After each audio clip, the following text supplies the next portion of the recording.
थापटून तुम्ही काय करताय नेमकं? कुणाला आव्हान देताय? घाबरायचं नाही. आपण 50% आहोत. खरंच ओबीसी आरक्षणाला धक्का लागला की तुम्ही साप साप साप म्हणून भुई धोपटताय? ही अलीकडची भाषा हा. आहे. ही रिॲक्शन आहे. 12 बलुतेदारांमध्ये भटक्या विमुक्तांमध्ये ही काय अस्वस्थता आहे? कसली अस्वस्थता? त्यांच्या तुलनेमध्ये, त्यांच्या स्पर्धेमध्ये या गावगड्यातला ओबीसी भटका विमुक्त टिकेल.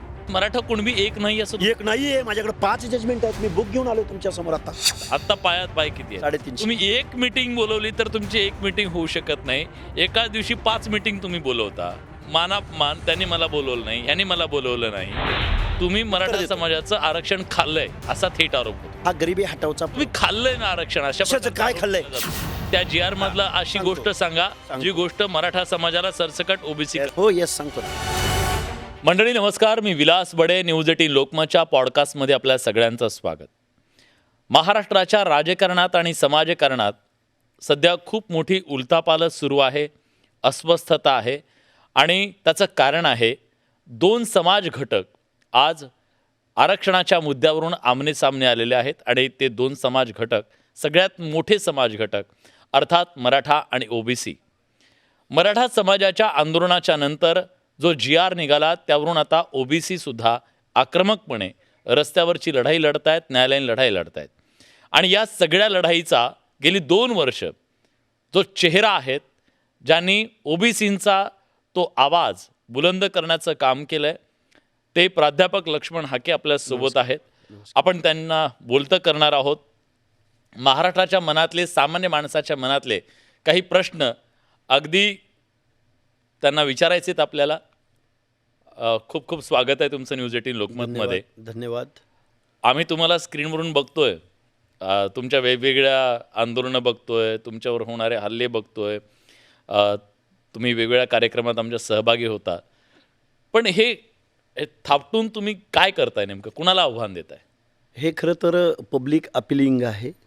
कारण जो कॉमन मॅन आहे, ज्याच्या मनामध्ये दहशत आहे, ज्याच्या मनामध्ये डावललं गेल्याची भावना आहे, ज्याच्या मनामध्ये आत्ता आम्ही कुठंतरी प्रतिनिधित्व आम्हाला मिळायला लागलं आहे. एखादा सरपंच किंवा एखादा पंचायती मेंबर, एखादा नगरसेवक कुठंतरी झेंडावंदनला झेंड्याची दोरी ओढतोय.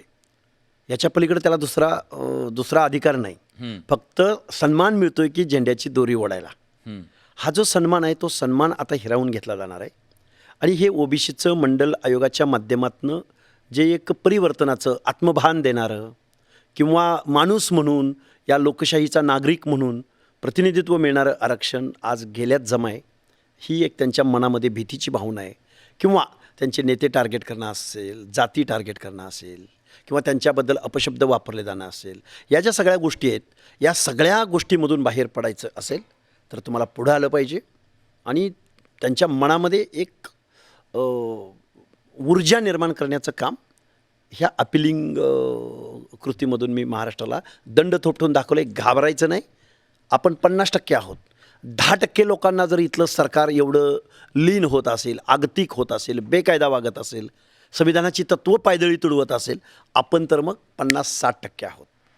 आणि आपण जर एक झालो तर यांची काय ब्याद आहे आपल्याबाबत असं वागण्याची, ही एक माणसाच्या मनामध्ये कॉन्फिडन्स देण्यासाठी हा दंड थोपटणे. तुम्ही कॉन्फिडन्स देण्याचा प्रयत्न करताय, पण दोन्ही समाजाचे जे प्रमुख तुम्ही नेते आहात, तुमच्या दोघांच्या भाषेमुळं या महाराष्ट्रात काय होतं याची जाणीव तुम्हाला आहे का?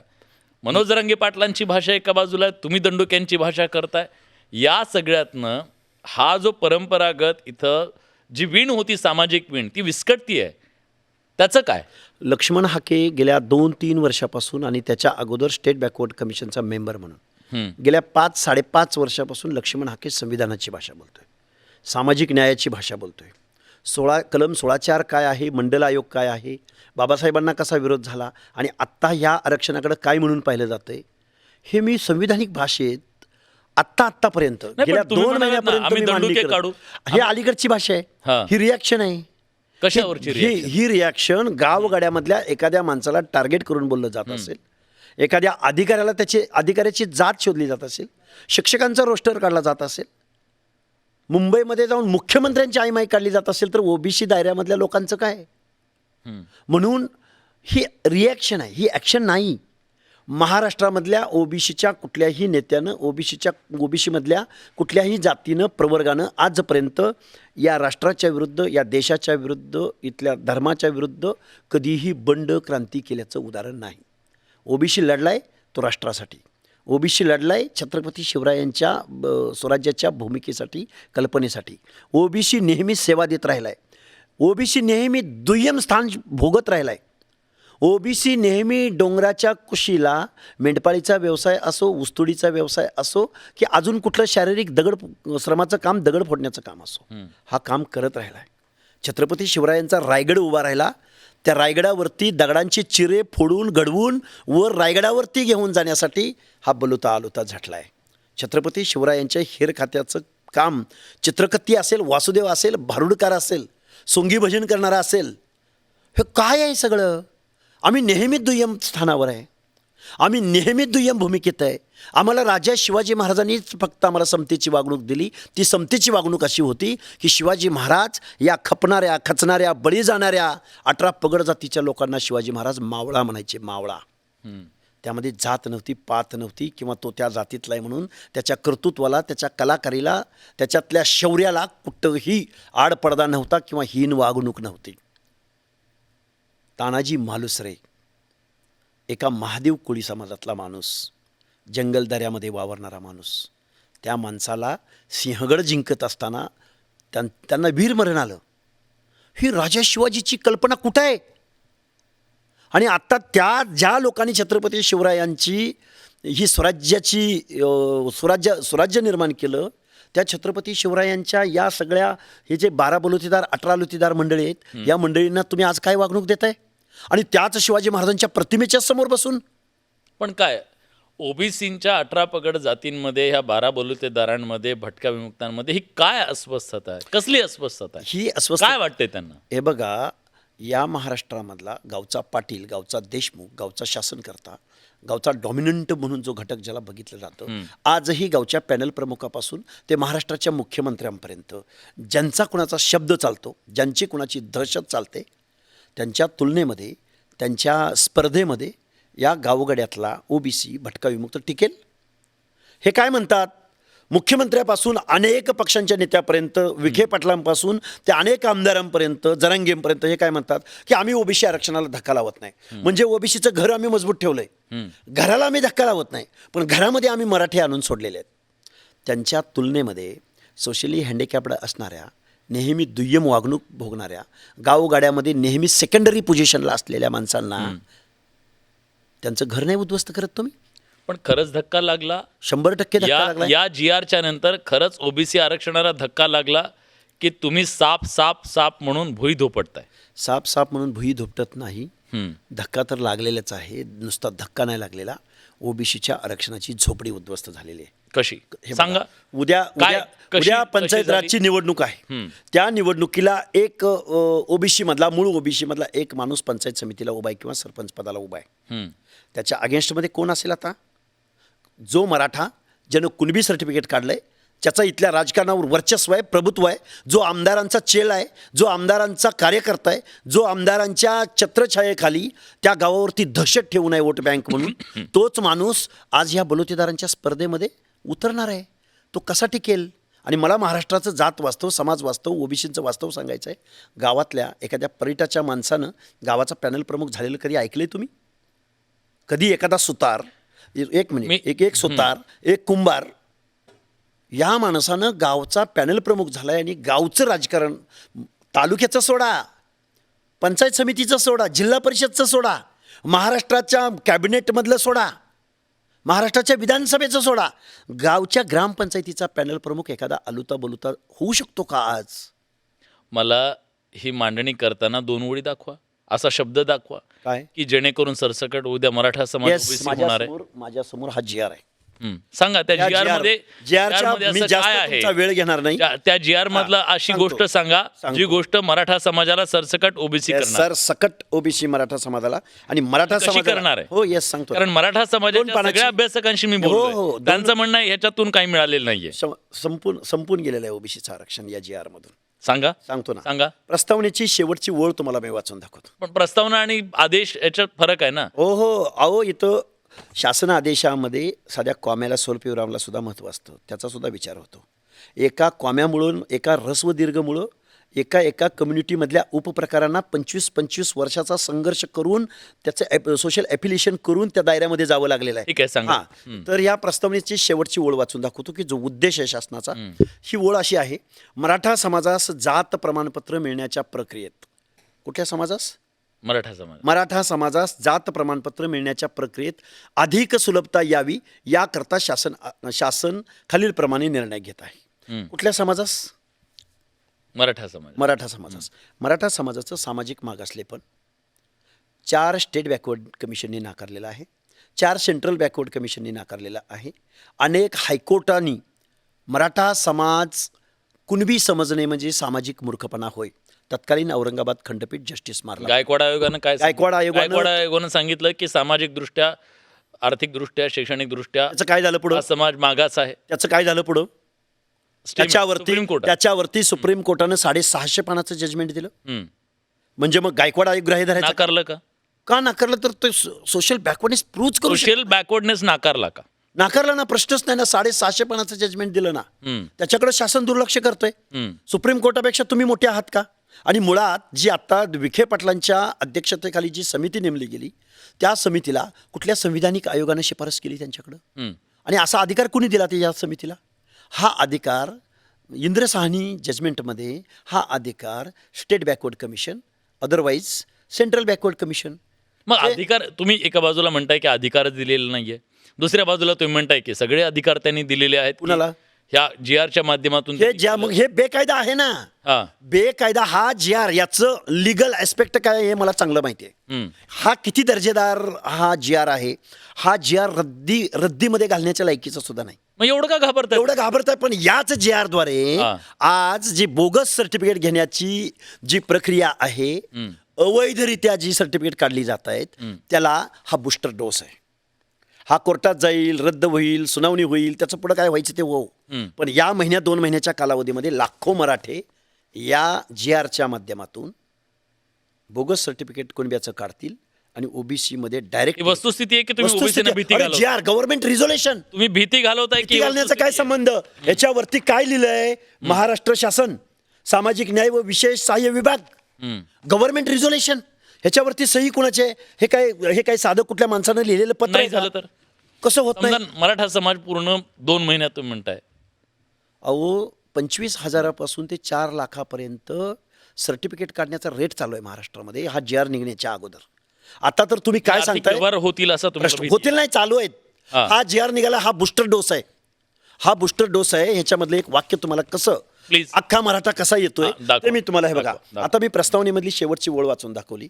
आता तुम्हाला शासन निर्णय जी-आर आहे त्याच्यातला 3रा पॅरेग्राफ. 3ऱ्या पॅरेग्राफमध्ये काय म्हटलंय बघा: या प्रतिज्ञापत्राच्या आधारे दिलेल्या अनुषंगिक पुराव्याचे सक्षम प्राधिकारी यांनी स्थानिक चौकशी करून खातरजमा करावी. अशा स्थानिक चौकशीमध्ये संबंधितांचा दावा करणाऱ्या व्यक्तीचे गावातील, कुळातील, नातेसंबंधातील व्यक्तींना जात प्रमाणपत्र मिळाले असल्यास दावा करणारा व्यक्ती हा त्याच्या नातेसंबंधातील, कुळातील, गावातील असेल तर त्याला जर एक ॲफिडेविट जर त्या माणसानं दिलं, एखाद्या माणसाकडं कुणबीचं सर्टिफिकेट आहे आणि त्याने एक ॲफिडेविट दिलं की हा माझ्या गावातील आहे, मग गावात एकच समाज राहतो का? गावामध्ये कोण कोण राहतं?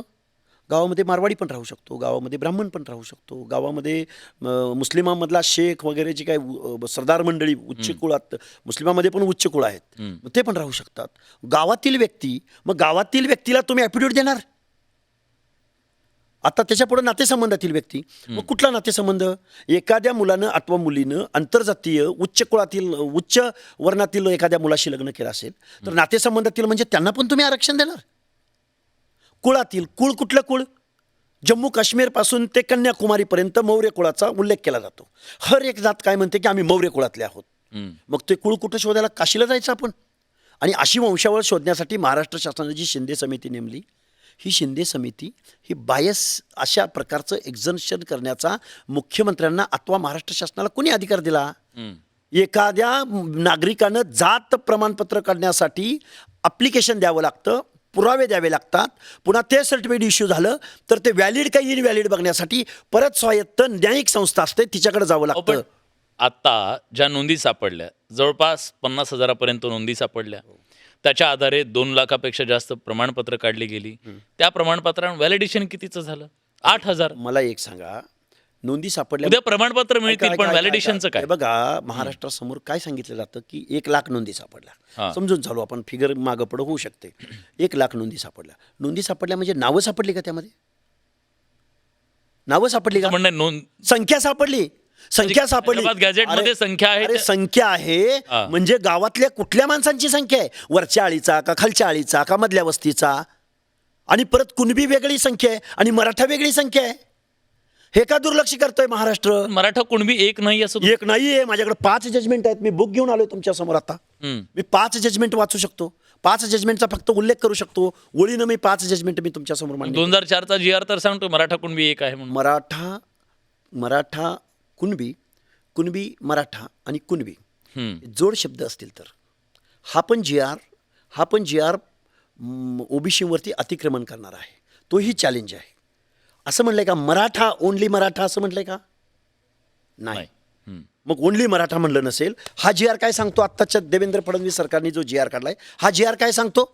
एवढा फालतू लेवलचा आणि फालतू जी आर आहे हा.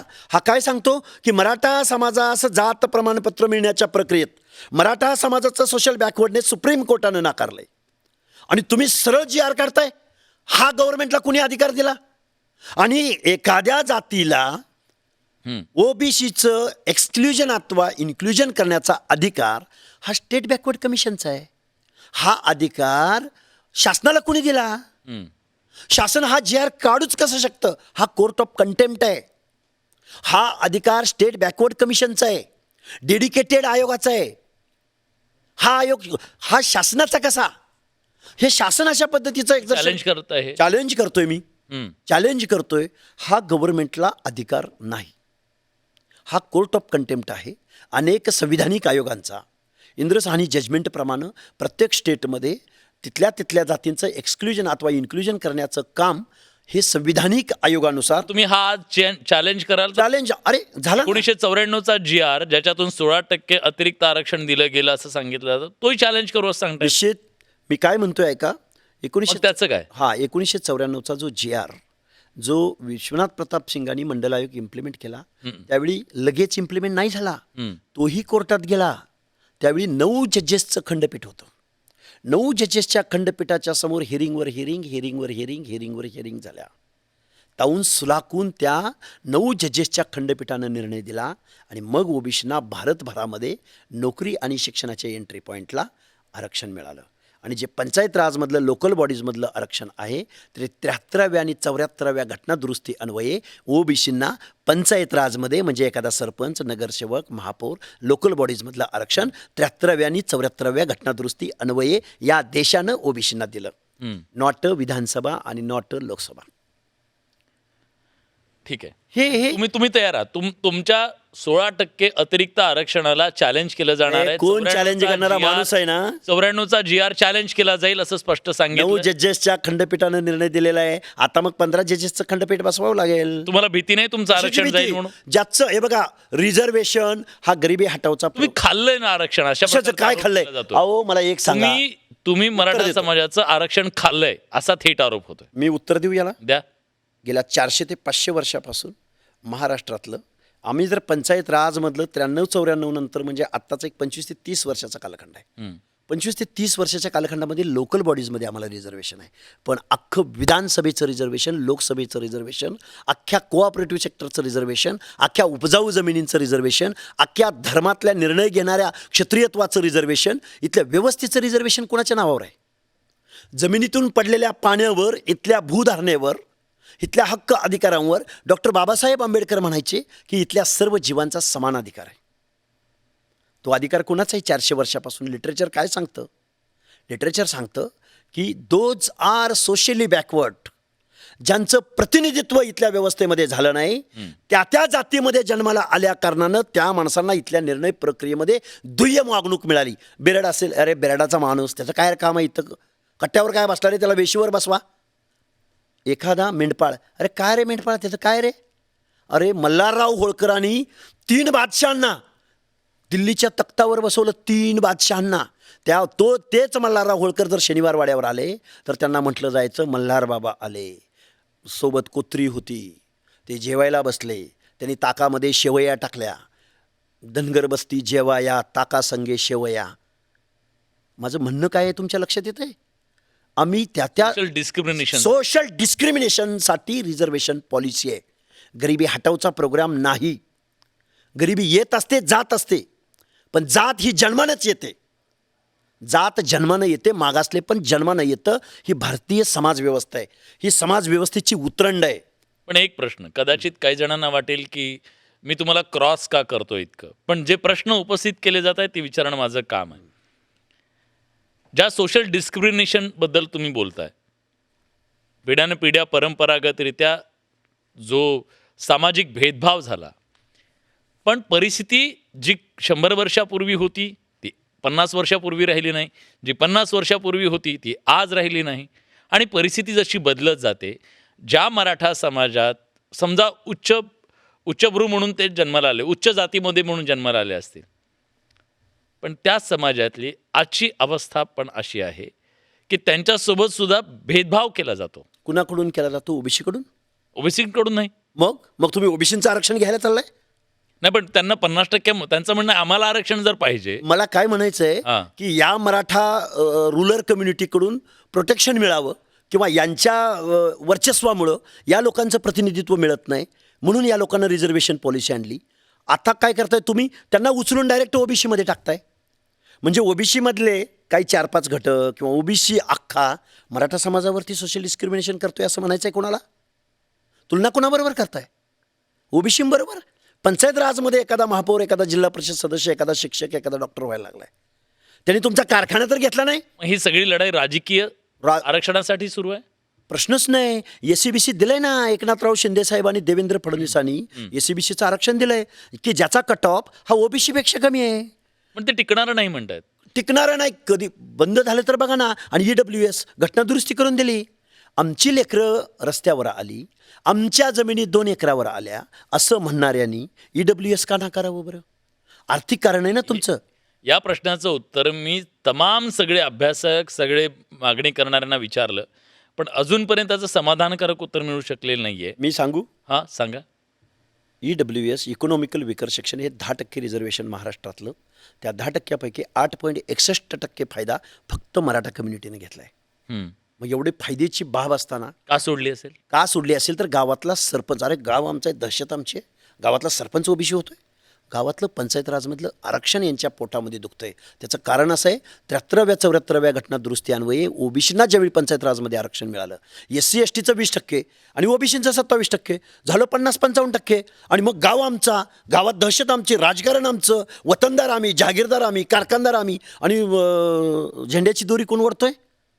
एखादा नाभिक, एखादा लोहार, एखादा सुतार, एखादा धनगर, एखादा वंजारी, एखादा माळी. हे वास्तव आहे महाराष्ट्राचं. आणि येऊ घातलेली पंचायत राजची निवडणूक डोळ्यासमोर ठेवून हे सगळं सुरू आहे. हे सगळं सुरू आहे. मग ओबीसी राजकारण करत नाहीत का? ओबीसी राजकारण तुम्ही राजकारण नाहीत करत? आता करू. आजपर्यंत केलं नाही, पण इथून पुढे करू. ओबीसी नेहमी महाराष्ट्रापुरता विचार करायचा झाला तर कधी काँग्रेस राष्ट्रवादी अलायन्सला मतदान करत राहिला, आणि त्यांचं ज्यावेळी अँटी इन्कम्बंट सुरू झाला त्यावेळी तो भाजप महायुतीला मतदान करत राहिला.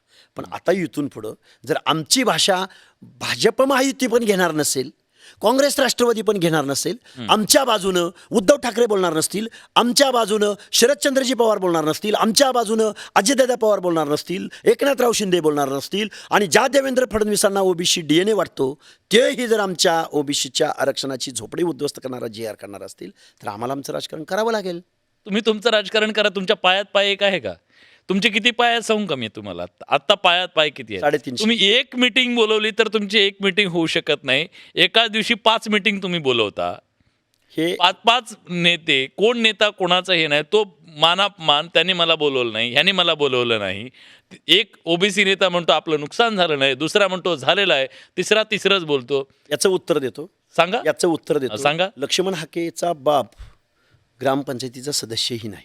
हम्म. लक्ष्मण हाके तर कधी, मला ती बजरंग सोनवणे नेहमी म्हणतात ह्याला अगोदर ग्रामपंचायतीला निवडून यायला सांगा. मी ग्रामपंचायतीचा सदस्यही नाही, सामान्यातला सामान्य कुटुंबातला मुलगा आहे. पण 2च दिवसापूर्वी ज्या किल्ले धारूर तालुक्यातल्या डोंगराच्या मध्यभागी असलेल्या भोगलवाडी गावामध्ये 50,000हून जास्त लोक जमा झाली. तिथं कुठलाही पुढारी नव्हता, कुठलाही नेता नव्हता. तिथं एक पोरगा भाषण द्यायला गेला होता, लक्ष्मण हाके नावाचा. हे जे आशादायी चित्र आहे ना, हे महामानव काशीरामांचं चित्र आहे. महामानव काशीराम किंवा मायावतीकडे एकही कारखाना नव्हता, एकही कुठला ॲसेट नव्हतं, एका छताखाली कुठला रोजगार त्यांनी उपलब्ध करून दिलेला नव्हता. पण उत्तर प्रदेशावरती 4 वेळा मुख्यमंत्री बनवण्याचं काम महामानव काशीरामांच्या तत्त्वज्ञानानं या डिप्रेस्ड लोकांना बरोबर घेऊन केलेलं आहे. आणि आमच्या 50 ते पण हाके जर अशा सभा घ्यायला लागले, प्रस्थापित तर अस्वस्थ होते ना. आमच्याकडे प्रस्थापित ओबीसी नेतेच अस्वस्थ होतील ना उद्या. अरे हे बघा, शेवटी आमच्या हक्क अधिकारावर आम्हाला बोलावं लागेल. लक्ष्मण हाके कुणाच्या बापाला थांबणार नाही. ते स्वकीय असोत किंवा मग अपोजिटचे असोत. लक्ष्मण हाके स्वर्गीय गोपीनाथराव मुंडेंचा वारसा सांगणारा लक्ष्मण हाके, स्वर्गीय BK कोकरेंचा वारसा सांगणारा लक्ष्मण हाके, संघर्ष करणारा. मला गमवायचं काहीच नाही. मला ओबीसींच्या मनामध्ये विश्वास निर्माण करायचा आहे. दहशतीच्या पुढं आत्मविश्वासानं या माणसांना उभं करायचं आहे. आणि आमच्याकडं मताचा क्वांटम हा 50 ते 60% आहे. आणि एक व्यक्ती, एक मत, एक मूल्य आहे. मला घाबरायचं कारण काय? आय एम एज्युकेटेड, मी पोस्ट ग्रॅज्युएट आहे. आणि त्यात स्टेट बॅकवर्ड कमिशनवरती 3.5 वर्ष काम केलेलं आहे. रात्रंदिवस अभ्यास केला आहे. मला प्रत्येक प्रश्नाचं उत्तर माझ्याकडे आहे. मी खूप तज्ज्ञ आहे असा माझा दावा नाही. पण मी माझ्या ओबीसींच्या मनामध्ये विश्वास निर्माण करायला, 18 पगड जातीच्या लोकांना एकत्र करायला मी रस्त्याने चालायला लागलो. काल परवा गेवराई वाटत नाही 8 वेळा हल्ला झाला आहे. ज्या चौकामध्ये, ज्या गेवराईच्या चौकामध्ये माझ्यावरती चपला दगडं टाकली गेली, त्याच चौकामध्ये मी 4 ते 5 दिवसानंतर गेल्यानंतर 4ही बाजूनं येणारे रस्ते पॅक करून टाकलेले होते. हे काय, मी कुठल्या आमदार खासदार कुठल्या नेत्याचा मुलगा आहे? मी कुठला वारसा सांगणारा मुलगा आहे? माझा बाप ऊसतोड मजूर होता, त्याचा हा मुलगा आहे. ही रिॲक्शन आहे. या गावगाड्यातल्या 50 ते 60% लोकांना गृहीत धरलं जातं आहे, वेड्यात काढलं जातं आहे. अनेक घरांनी आमच्या मानगुटीवर बसून आमच्या हक्क अधिकारांचं शोषण केलं आहे. आमच्या 4 पिढ्यांच्या मताचा बाजार यांनी मांडला आहे. संपत्तीचं केंद्रीकरण केलं आहे. आणि निवडणुकीच्या चष्म्यातून सामाजिक न्यायाकडे सुद्धा पाहिलं जातं आहे. अरे आम्ही तुमच्या कारखान्यावर तरी कब्जा करायला आलो नव्हतो. पवार फॅमिली, का पवार फॅमिलीच्या विरोधामध्ये मी नेहमी बोलतो? का बोलता? काय मला सांगा. एका कुटुंबात मला असं कळलं की पवार फॅमिलीवर बोलल्यानंतर खूप बातम्यांमध्ये हेडिंग बनते आणि माणूस नेता बनतो, अशा प्रकारची एक मांडणी केली जाते. म्हणून तुम्ही पवारांवर टीका करता का? बोलतो ना. हां, पवार सत्तेच्या बाहेर कधी थांबले सांगू शकता मला? समाजवाद्यांची सत्ता आली, पवार सत्तेमध्ये. काँग्रेसवाल्यांची सत्ता आली, पवार सत्तेमध्ये. शिवसेना भाजपवाल्यांची सत्ता आली, ताटातलं सांडलं वाटीत, वाटीतलं सांडलं ताटात. मला नाही जाता येत, दादा तुझा. उद्धव ठाकरेंची सत्ता आली, पवार सत्तेमध्ये. पवार सत्तेच्या बाहेर होते कधी? पवारांनी मतं कुणाची घेतली? पवारांच्या राष्ट्रवादीचा एक मतदारसंघ सांगा की ज्या मतदारसंघामध्ये आमच्या ओबीसी विजयंतीचं मतदान नाही. अरे बेस वोटर आम्ही होतो ना पवारांचा. या पवारांनी काँग्रेस बरोबर बगावत करून एक मिनिट, त्यात पवारांनी तुम्हाला मंडल आयोग लागू करून दिला ना. अरे काय सांगताय विलासजी? मला एक सांगा विलासजी, हा 9 जजेसच्या खंडपीठासमोर ताऊन सुलाकून मंडल आयोग देशभरामध्ये इम्प्लिमेंट झाला. योगानं त्यावेळी शरदचंद्रजी पवार महाराष्ट्राचे मुख्यमंत्री होते आणि त्या इम्प्लिमेंटेशनवरती सही झाली. हा योगायोग. आता पुढचं ऐका ना, मला सांगा ना, मला कम्प्लीट करू द्या ना. बिहारमध्ये लागू नाही झाला? सगळ्यात पहिल्यांदा कुठे लागू? पहिल्यांदा म्हणजे 2 दिवस अगोदर झाला. म्हणजे तुम्ही त्याचं श्रेय मंडल आयोग लागू केला. श्रेय देणार नाहीत का? कशाबद्दल ते केलं? अरे कोणीही तिथं हे बघा, जर त्यांना मराठी शिव्या घालतायत तुम्ही आमच्यासाठी केलं नाही. साहेब, तर महाराष्ट्राचा कुठलाही मुख्यमंत्री असता तर तो काही महाराष्ट्रापुरता मी सही करत नाही असं म्हणणार होता का? देशभरामध्ये मंडल आयोग लागू झालाय ना. बरं मला एक सांगा, या मंडल आयोगाच्या अंमलबजावणीच्या लढाईमध्ये शरदचंद्रजी पवार कुठल्या व्यासपीठावर गेले ते मला सांगू शकाल? सांगता मला? एक मिनिट सांगतो ना. नंतरच नका मला. नाही मी सांगतो ना. मी सांगतो कधी गेले होते. आयोग इम्प्लिमेंट झाल्यावर सांगतो मी. मला माहिती आहे, जालन्याच्या समता परिषदेच्या छगनरावजी भुजबळांच्या, अरे त्याच्या अगोदर देशभरामध्ये रामविलास पासवान, लालू प्रसाद यादव, शरदजी यादव, महाराष्ट्रापुरता विचार करायचा झाला तर दिबा पाटील, बबनरावजी ढाकणे स्वर्गीय, शिवाजीराव बापू शेंडगे, ते जनार्दन पाटील चुनाभट्टीवाले, शब्बीर भाई अन्सारी, ही माणसं आहेत. कुठं होते पवार? कुठं होते यशवंतराव चव्हाण? सत्तेमध्ये नव्हते ते? मंडल आयोग ज्या ज्यावेळी वेळोवेळी नाकारला जात होता, 10-20 वर्ष ते भासणात गुंडाळून ठेवला होता, त्यावेळी हे सत्तेमध्ये नव्हते. यशवंतराव चव्हाण सत्तेमध्ये नव्हते. शरदचंद्रजी पवार सत्तेमध्ये नव्हते. काय म्हणणं होतं बरं त्यांचं त्यावेळी? एका बाजूला तुम्ही ओबीसीना एकत्र करण्याचा प्रयत्न करताय आणि त्यांचा आवाज बनण्याचा प्रयत्न करताय. आता नवी मागणी समोर आली की एसटी जो आहे प्रवर्ग आपल्याकडे आहे, बंजारा समाज म्हणतोय की हैदराबाद गॅझेटमध्ये आम्ही एस टीमध्ये आहोत, आम्हाला विजेंटीमधून काढून एस टीमध्ये टाका. हा प्रश्न दुसरा धनगर समाज आहे, धनगर समाज म्हणतो आम्हाला एस टीमध्ये टाका. ओबीसीमधलीच इतकी मोठी फाटाफूट आहे. उद्या ही सगळी आंदोलनं महाराष्ट्रात उभी आज आज राहिलं एक आंदोलन तर आत्ता सध्या बंजारा समाजाने मागणी सुरू केली, धनगर समाजाची मागणी आहे. बोलतो ना, खरी कसोटी तुमची हो, तिथे लागणार आहे ना. लागणार आहे. मी खूप जबाबदारीनं माझ्या बंजारा बांधवांना, धनगर समाजाच्या बांधवांना सांगेन. मुळात हा हैदराबाद गेजेटियर लागू झाल्यानंतर मराठ्यांना जर ओबीसीमधलं आरक्षण मिळत असेल तर त्यांना वाटू शकतं ना, हो आम्ही एस टीमध्ये होतो आहोत आणि मग आम्हाला काय ह्याच्यात टाका. अरे वास्तव की भ्रम. आता भ्रम आणि वास्तव यापेक्षा हे जे इम्प्लिमेंट करण्याचा जो अधिकार आहे एस टीचा, तो केंद्राकडे जावा लागेल. केंद्रामध्ये 2/3 बहुमत, 2/3 बहुमत मिळवावं लागेल. पुन्हा ते वेगवेगळ्या स्टेट्सची त्याला अनुमती मिळवावी लागेल आणि मग तो निर्णय पारित होईल. आणि मग बंजारा समाजाचं एस टी, धोबी समाज एस सीमध्ये, नाभिक समाज एस सीमध्ये, परत मग विजय एन टीमधल्या अ आणि ब प्रवर्गातल्या जाती तर ह्या शेड्युल्ड आहेत. महाराष्ट्रात विजय एन टीमध्ये झुलवण्याचं एक टूल काढलंय नवीन. काय झुलवण्याचं झुलवण्याचं म्हणण्यापेक्षा शासन. आणि दुर्दैवानं मला इथं नमूद करावं असं वाटतं, फुले शाहू आंबेडकरांनी जन्म ज्या महाराष्ट्रात घेतला, ज्या महाराष्ट्राकडं प्रगत महाराष्ट्र, पुरोगामी महाराष्ट्र म्हणून पाहिलं जातं, त्याच महाराष्ट्रामधले राज्यकर्ते कुणालाच खरं बोलत नाहीत. प्रत्येक माणसाला वेड्यात काढण्याचं काम करतायत. कुणीही डेलिगेशन घेऊन माणसं वेड्यात निघतायत ना. माणूस आहे ना, कॉमन मॅन आहे, तो वेड्यात निघेलच ना. पण तुम्ही मुख्यमंत्री पदावर बसलाय, तुम्ही महत्त्वाच्या पदावर संविधानाची शपथ घेऊन बसलाय, तुम्ही कसं बेकायदा वागू शकता बरं? तुम्ही 10% मराठा समाजाला तुम्ही त्याला GR देऊन त्याचं ओबीसीकरण करण्याच्या नादामध्ये 50% लोकांचा तुम्ही नाराजी स्वीकारताय. हा कुठला व्यवहार आहे बरं? तुम्ही संविधानाच्या बाजूनं, तुम्ही त्यांच्या हक्क अधिकाराच्या बाजूनं बोलणार नाही. पाटील आता म्हणाले की मनोज जरांगे पाटलांनी थोडं धीराने घ्यावं, अंमलबजावणीला वेळ लागेल. हे काय? विखे पाटलांचं ज्ञान, आता मला तुम्ही म्हणाल तुमची कुवत काय, त्यांची कुवत काय, ह्यांना कारखानदारीशिवाय सत्तेतून पैसा आणि पैशातून सत्ता, 4थी-5वी पिढी आहे त्यांची राजकारणामध्ये. काय असतं social justice? We the people of India, आम्ही भारताचे लोक, आमच्या सरनाम्यामध्ये सांगितलं आहे. आम्हाला फक्त स्वतंत्रता, समता, बंधुता एवढं नाही आहे अपेक्षित, सामाजिक न्यायासह समता प्रस्थापित करायची आहे. काय असतो सामाजिक न्याय सांगतील का विखे पाटील? बरं जाऊ द्या, विमुक्त जाती काय आहेत, त्यांचं काय सेटलमेंट कॅम्प, त्याचं काय झालं, त्यांना कधी स्वातंत्र्य मिळालं, त्यांचं सोशो इकॉनॉमिकल स्टेटस काय, तुम्हीच रात्री तुमच्या वाहिनीवरून दाखवलं. आडं मेडं 12 खुटं, उचल पाल पुढच्या गावाला चाल, ही भटक्यांची अवस्था आहे. आणि त्या भटक्यांच्या दायऱ्यामध्ये विखे पाटील राज्यकर्ती जमात असलेल्या मराठा समाजाला आणून सोडायला चालले त्यांच्या शिफारशीद्वारे. लाज वाटते अशा समितीच्या अध्यक्षाची. परत तुम्ही म्हणाल तो माणूस कुठं, तुम्ही कुठं, काय अपेक्षा आहे यांना? या भटक्यांचं, या बलुत्या आलुत्यांचं झोपडं उद्ध्वस्त करायचं विखेंना. आम्ही नाही आहोत, आम्ही ढवळपुरीला नाही आहोत, आम्ही पारनेर मतदारसंघामध्ये नाही आहोत, आम्ही अहिल्यानगर मतदारसंघामध्ये आमचा क्वांटम नाही. माळी, साळी, कोळी, तेली, हटकर, धनगर, सनगर, वंजारी, लोणारी, परीट, गुरव, गडशी, नाभिक, सुतार, लोहार, बेरड, बेडर, रामोशी, मुस्लिमामधले ओबीसी, ही माणसं नाही आहेत त्यांच्या मतदारसंघामध्ये. संघटित आहात? संघटित करावं लागेल आम्हाला. आम्ही डिप्रेस्ड आहोत म्हणून तर आम्हाला रिझर्वेशन दिले ना. रिझर्वेशन काय द्यायची गरज होती? आम्ही संघटित असतो तर यांचा सरपंच झाला असता का? आता बोलायला लावायचं नाही. जर हेड काउंटला जर इथं या लोकशाहीमध्ये महत्त्व असेल, त्यांच्याकडे 10% हेड काउंट आहे. अरे आमच्याकडे 50% हेड काउंट आहे ना.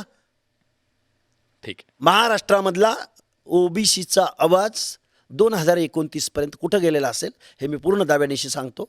एक साधा मेंढपाळाचा पोरगा म्हणून सांगतो की महाराष्ट्रामधल्या ह्या सत्ताधारी लोकांच्या ज्या गड्या आहेत, चिरेबंदी वाड्यात, हे उद्ध्वस्त नाही जर एका मेंढपाळाच्या पोरानं केले तर नाव दुसरं ठेवेन.